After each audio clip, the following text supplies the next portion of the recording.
ये आपको पता होना चाहिए। आप किधर जा रहे हो? किधर जा रहे हो? झील पार्क, लेक व्यू। तो आगे तो 10 जगह आपको चेक किया जाएगा, बंद भी कर देंगे।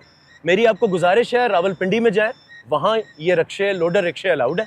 इस्लामाबाद की हदूद में कोई लोडर रिक्शा अलाउड नहीं है, और ये हम पक्के पक्के नाके लगा रहे हैं। प्लीज गुजारिश है मुझे, हालांकि आप विदाउट हेलमेट चल रहे हो, मैं आपको चाहता तो पेनलाइज करता, इथों यू टर्न करो, वापस जाओ, ठीक है ना।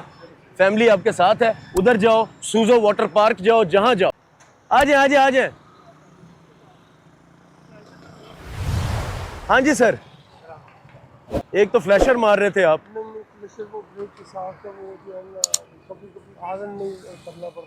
अच्छा, चले ट्रिपल सवारी तो आप कर रहे हैं, वो क्यों कर रहे हैं?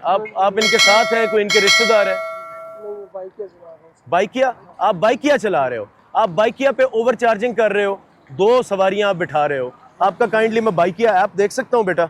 सारे इधर अपनी रोजी रोटी के लिए मैंने नहीं किया। नहीं बेटा, बाइकिया मुझे हेमरेज है, मुझे लाइसेंस नहीं दिया जाता, तो इसलिए जो है ना फिर उन्होंने कहा ऑफलाइन चलाएं।